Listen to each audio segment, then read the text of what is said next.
अवधूत चिंतन श्री गुरुदेव दत्त. श्रीपाद श्री वल्लभ चरित्रामृत अध्याय 24. अध्यायात अनेक गूढ रहस्य आणि दिव्य लीला उलगडणार आहे. शेवटपर्यंत हा अध्याय नक्की ऐका, कारण आजचा संदेश प्रत्येक भक्ताच्या जीवनाला नवी दिशा देऊ शकतो. श्रीपाद राजम शरणम प्रपद्ये. अध्याय 24. अर्धनारी नटेश्वर विवरण. मी शंकर भट्टाने श्री धर्मगुप्तांना प्रश्न विचारला. महाराज, भगवान शिवाने वेगवेगळी आभूषणे आणि शस्त्रे धारण केली आहेत. ही धारण करण्यामागील अंतर्गत अर्थ काय याचा खुलासा करावा. यावर धर्मगुप्त म्हणाले, अरे शंकर भट्टा, गणपती देवाचे पाशाकुशे मुख्य आयुध आहे. तसेच श्री विष्णूंचे सुदर्शन चक्र मुख्य आयुध आहे. त्रिशूल हे भगवान शंकराचे मुख्य आयुध आहे. त्रिशूलाला वरच्या बाजूस 3 टोके असतात. ही अग्निज्वालेच्या रूपात असतात. ती तिन्ही टोके मिळून एकच शूलहस्ताप्रमाणे असतात. सत्व, रज आणि तम या त्रिगुणांची ही 3 टोके निर्देशक आहेत. या त्रिगुणांचे एकत्व म्हणजे त्रिगुणातीत शिवभगवान आहेत. हा अंतरार्थच त्रिशूल सूचित करतो. श्वासाचे चलनवलन पिंगळा नाडीद्वारे होऊन कपाळाच्या मध्यभागातून तो शिरस्थानापर्यंत जाऊन पोचतो. इडा, पिंगळा, सुषुम्ना या 3 नाड्या ब्रह्मज्ञानाची केंद्रे आहेत. यालाच नाडीचा त्रिवेणी संगम असे म्हणतात. हा त्रिशूलाचा अंतरार्थ आहे. शिवाचे दुसरे आभूषण म्हणजे नाग आहे. मानवाच्या शरीरात कुंडलिनी शक्ती हा सर्पाच्या आकारात सुप्त अवस्थेत असते. ती जागृत झाली असता अष्टसिद्धी प्राप्त होतात. या महासिद्धींना वश करून त्याचा उपयोग लोक कल्याणासाठी करणाऱ्या शिवाचे ईश्वर असे सुद्धा एक दिव्य नाव आहे. शिवाच्या त्रिशूलाला डमरू बांधलेला असतो. हा शब्द गुणांचे प्रतीक आहे. नाद, झंकार हा आकाशगुण आहे. आकाशात शब्द प्रकंपाने विचलित करतो. आपण मंत्र जप केला असता किंवा मंत्र ऐकला असता तो डमरूच्या आवाजाप्रमाणे आपल्या कानात घुमतो. मंत्र पुरस्चरण केल्यामुळे योग्याला आनंद प्राप्त होतो. या आनंदाच्या नादात तो नृत्य करतो. याचे प्रतीक म्हणून परमेश्वर डमरू धारण करतो. 2 भुवयांच्या मध्यबिंदूवर आज्ञाचक्र असते. तसेच सर्व ज्ञानांचे केंद्र असते. ज्ञानी पुरुषाला अंतंत्रिय दृष्टी असल्यामुळे त्याचे ज्ञान केंद्र विकसित असते. या चक्राद्वारे योगी भूत भविष्य यथार्थपणे समजू शकतात. हाच परमेश्वराचा 3रा नेत्र असे म्हणतात. हा ज्ञाननेत्र विकसित झाला म्हणजे कामस्वरूप मदनाचे दहन करता येते. शिवप्रभूंचा निवास स्मशानात असतो असे म्हणतात. योगाग्नीमुळे सर्व वासनांचे भस्म होऊन योग्याला परमशांती प्रदायक निर्वाण स्थितीचा अनुभव येतो. ज्ञानाच्या स्थितीचा पांढरा रंग असतो असे म्हणतात. तीच विभूती होय. आलोचना म्हणजे निंदा, वासना यांच्यावर नियंत्रण ठेवण्यासाठी शक्ती आल्यावर शुद्ध ज्ञान प्राप्त होते. त्यामुळे आनंद प्राप्ती होते. ज्ञानाची शुद्धी 4 प्रकारे होते. 1. अधिभौतिक, 2. अधिदैविक, 3. आध्यात्मिक आणि 4. मानसिक. यांचे संकेत रूप म्हणून शिवाचे भक्त 4 विभूती रेषा कपाळावर लावतात. एक दिव्य औषधी शिलाजीत नावाची असते. या औषधीच्या सेवनाने नित्य यौवन प्राप्त होते. पूर्व काळात शिलादूड नावाचे एक महर्षी खंड्याचा आहार करून निर्वाह करीत असे. तेच नंदीश्वर रूपात अवतरित झाले. श्रीकृष्णाचा जन्म रोहिणी नक्षत्रात आणि वृषभ राशीत झाला. शिवाचे जन्म नक्षत्र आर्द्रा होते. उमामहेश्वराच्या अर्धनारी नटेश्वर रूपाची राशी मिथुन होती. या राशीच्या अगोदर वृषभ राशी असते. हा वृषभच नंदीश्वर आहे. नंदी हा धर्माचे प्रतीक आहे. निम्न जातीच्या कामरूपी मदनाला शिवाने दग्ध केले होते. परंतु शिवाच्या कृपेनेच तो निराकार रूप घेऊन उच्च प्रकृती असलेल्या दिव्य दाम्पत्य धर्माचे पालन करणाऱ्या दाम्पत्यास पुत्र रूपाने प्राप्त झाला. श्रीकृष्णाने उपमन्यू ऋषीचे शिष्यत्व पत्करून अत्यंत निष्ठेने शिवोपासना केली होती. शिवाच्या अनुग्रहामुळे रुक्मिणीच्या पोटी मन्मथ हा प्रद्युम्न नावाने जन्मास आला. हा मन्मथ वृषभ राशीतील कामस्थान आहे. धर्मबद्ध असलेल्या कामना कोणत्याही असल्या तरी उन्नत प्रकृती असतात. त्यांची पूर्तता करणे धर्मविहित असते. भयंकर अशा तांत्रिक सिद्धी आणि शक्ती वाघाप्रमाणे प्रमादकारी असतात. त्यांना वश करून आपल्या ताब्यात ठेवणारे शिव भगवानच आहेत. वाघ हा शक्तिदेवीचे वाहन आहे. शक्तीच पूर्णपणे आपल्या ताब्यात ठेवण्याचे प्रतीक म्हणून परमेश्वर चर्म अंगी धारण करतात. म्हणून त्यांना व्याघ्रचर्मधारी असे म्हणतात. शुद्ध ब्रह्मज्ञान निरंतर प्रवाहित करणारी प्रज्ञा, अमृतत्व सिद्ध असलेल्या शिवाच्या जटेतून वाहणाऱ्या लोकपावनी गंगेचे प्रतीक आहेत. त्याप्रमाणे नित्य प्रसन्न तत्वामुळे मिळणारा महाप्रशांत आनंद आल्हादमय स्थितीचे प्रतीक चंद्रकोर आहे. उजव्या भागात प्रवाहणारी श्वासरूप शक्तीचा पिंगळा नाडी असते.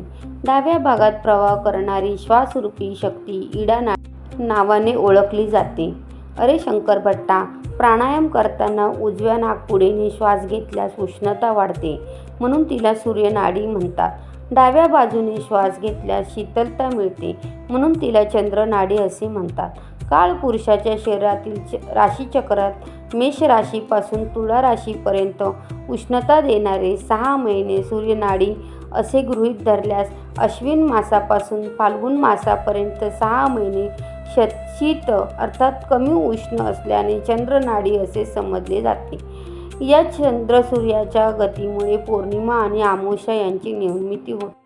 योगी पुरुष आपल्या वैशिष्ट्यपूर्ण साधनेने कालचक्रातील समस्त सिद्धी प्राप्त करून घेतो. त्याला भूत, भविष्य आणि वर्तमान या तिन्ही कालाचे ज्ञान योगशक्तीमुळे प्राप्त होते.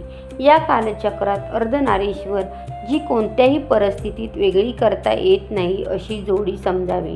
रात्रंदिवस, पौर्णिमा, अमावस्या या एकानंतर एक विशिष्ट कालावधीनंतर दृश्यमान होत असतात. रात्र नसेल तर दिवस व दिवस नसेल तर रात्र असू शकत नाही. माता पिता रूपाने संबोधले जाणारे अर्धनारीश्वरच या अनंत सृष्टीच्या चलनवलनास कारणीभूत होत असतात. शिवाचे कार्य संहारच आहे असे आपण म्हणतो. याचा गर्भित अर्थ जुन्या सृष्टीचा अंत होऊन नवीन सृष्टीचा निर्मिती असा आहे. सृष्टीतील बदल अतिसहजपणे होत असतात. नूतन सृष्टीचा आविर्भाव होऊन ती थोड्या काळापर्यंत त्या स्थितीत असते. नंतर मात्र त्या संहार अनिवार्यच असतो. अर्थवेदातील समस्य, अस्त्र, शस्त्र, मंत्रविद्या सिद्ध होण्यासाठी या विद्येचा अधिपती असलेल्या ईशान रुद्राचा अनुग्रह असणे आवश्यक असते. असा संवाद चालू असतानाच मी म्हणालो, आपण शिव, पार्वती आणि आद्रा नक्षत्राचा घनिष्ठ संबंध असल्याचे सांगितले होते. याविषयी सविस्तर माहिती सांगावी ही प्रार्थना. तेव्हा धर्मगुप्त म्हणाले, रुद्र पळत्या हरणीची शिकार करीत असलेल्या रूपात मृगव्याध रुद्र या नावाने दर्शन देतील. हे दिव्य रूप आकाशातील आद्रा नक्षत्रात दिसेल. ग्रह संचाराचा प्रभाव.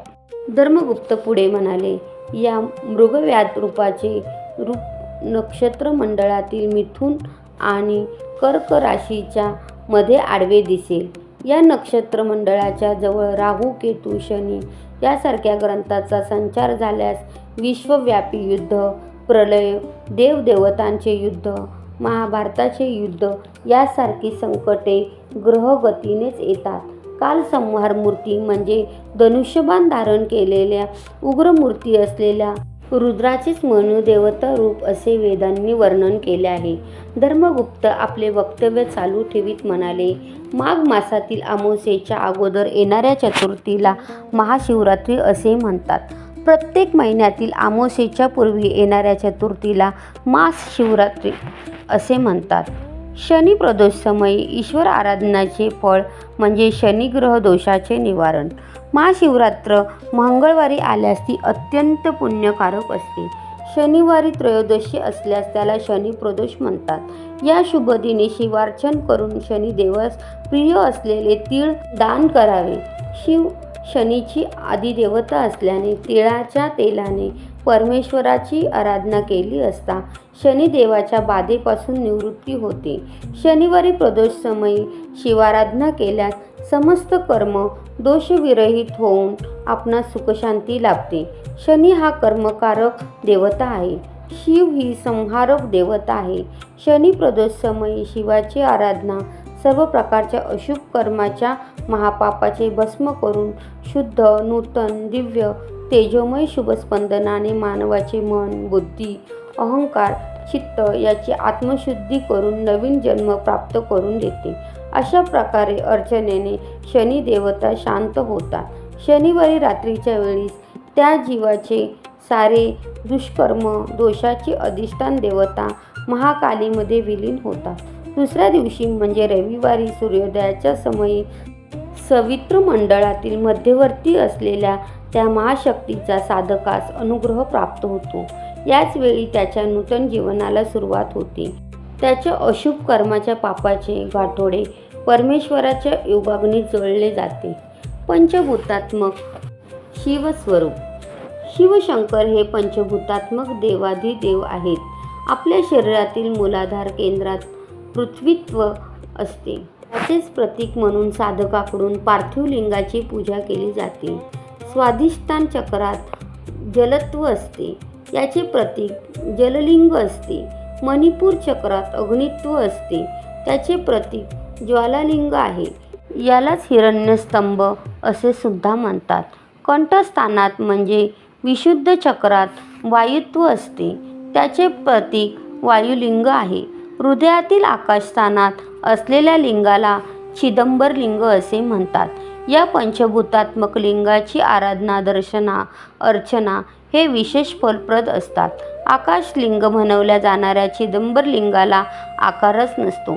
चिदंबर क्षेत्रात पडद्याच्या मागे लपवून ठेवलेल्या चिदंबर रहस्य म्हणजे पडदा उचलल्यानंतर मध्ये काहीच नसते. शुद्ध आकाश म्हणजे शिवाचे आत्मलिंग होय. हृदयच चित्तस्थान असल्याने आत्म्याचे निवासस्थान आकाशच असते. वास्तविक पाहता आकाशाला आकारच नसतो. एकाग्र चित्ताने निजतत्वाचे ध्यान करणाऱ्या योग्यांना त्यांचे हृदयात समस्त सृष्टीचे, संपूर्ण ब्रह्मांडाचे, नक्षत्रांचे, ताऱ्यांचे वगैरे दर्शन होते. परमेश्वर सर्वव्यापी आहे. तोच अरुणाचलेश्वराच्या रूपात, अरुणाचलातील पर्वत रूपात, एका महासिद्धीच्या रूपात अरुणाचलात आहे. त्याच्या केवळ दर्शनानेच पापाचा क्षय होतो.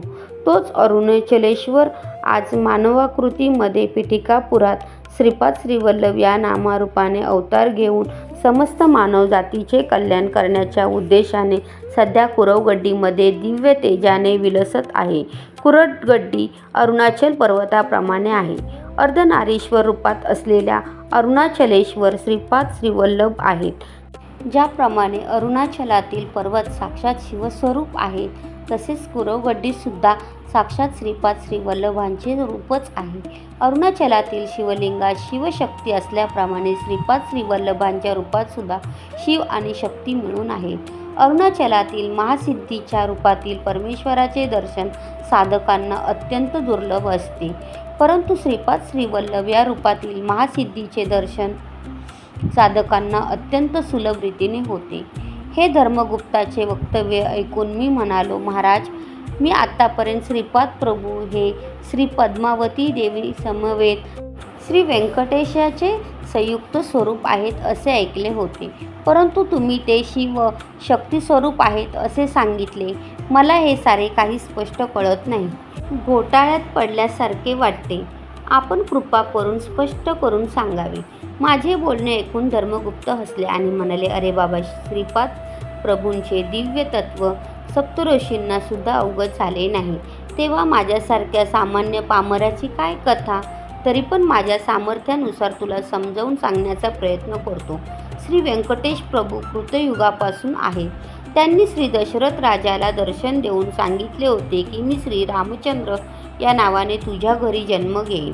कौसल्यातनय श्रीराम या नावाने सुद्धा स्वामींची पूजा काही लोक करतील. ही काळपर्यंत श्रीपाद प्रभूंचे शक्ती स्वरूप म्हणजे बालत्रिपुर सुंदरी या स्वरूपात सुद्धा भक्तांनी आराधना केली. काही साधकांनी त्यांची सुब्रह्मण्यम या स्वरूपात सुद्धा अर्चना केली. यानंतर श्री रामानुजाचार्यांनी वैष्णवांकडून श्री महाविष्णू रूपात त्यांची आराधना करविली. ही सारी रूपे असलेले साक्षात दत्तप्रभूच आहेत. साधकांनी कोणत्या रूपात श्रद्धाभावाने त्यांना साथ घातली तर ते भक्तांचे रक्षण करण्यास धावून येतात आणि भक्तांचे रक्षण करतात. साधकांना लीला दर्शवणारे माया नाटकाचे सूत्रधार श्रीपाद प्रभूच आहेत. तेच आज श्रीपाद श्रीवल्लभ या नामरूपाने भक्तांचे कल्याण करीत आहे. श्रीपाद प्रभूंच्या वाम भागात शक्ती संचार असतो आणि उजव्या भागात शिवसंचार असतो. या कारणाने ते शिवशक्ती स्वरूप आहेत. त्यांच्या हृदयात पद्मावती देवीचा वास असतो. हृदय हे दयेचे तसेच अनाहत चक्राचे स्थान आहे. येथून शक्ती ऊर्ध्व चक्राकडे त्याचप्रमाणे अधोचक्राकडे म्हणजे मूलाधार चक्राकडे प्रवाहित होते. या कारणानेच ते अजून एका दिव्य चैतन्यमय शरीराने श्री पद्मावती आणि श्री व्यंकटेश्वर स्वामी रूपात आहे. श्रीपाद प्रभू वाणी हिरण्यगर्भाचे सुद्धा स्वरूप आहेत. परा, पश्यंती, मध्यमा आणि वैखरी स्वरूपात वाणी देवीचा त्यांच्या जिभेवर वास असतो. वाणी मातेचा दिव्य मानस आणि हिरण्यगर्भाचे दिव्य मानस हे अद्वैत स्थितीत असते. वास्तविक पाहता चिदंबर रहस्य म्हणजे ते 3 प्रकारचे चैतन्य स्वरूप एकाच वेळी धारण करतात. त्यांच्या एका शरीराला दुसऱ्या शरीराचा कोणत्याही दृष्टीने पाहिल्यास स्पर्श नसतो. ते वाणी हिरण्यगर्भाचे चैतन्य शरीर, शिवपार्वतीचे चैतन्य शरीर, पद्मावती व्यंकटेशाचे चैतन्य शरीर यांना एकाच वेळी धारण करून त्या सगळ्यांचे अतीत श्रीपाद श्रीवल्लभ असे आणखीन एक दिव्य चैतन्य शरीर धारण करतात. याचे वैशिष्ट्य असे, एका शरीराशी दुसऱ्या शरीराचा स्पर्श नसतो. हीच प्रभूंची योगमाया, वैष्णव माया आणि हेच त्यांचे चिदंबर रहस्य. श्रीपादांना दैत्य, विशिष्ट दैवत, अद्वैत आणि या सर्वांचे अतीत असे म्हटले तरी योग्यच होईल, कारण त्याची योगमाया अगाध आहे. श्रीपाद श्रीवल्लभांचा जय जयकार असो. फलश्रुती दाम्पत्य सुख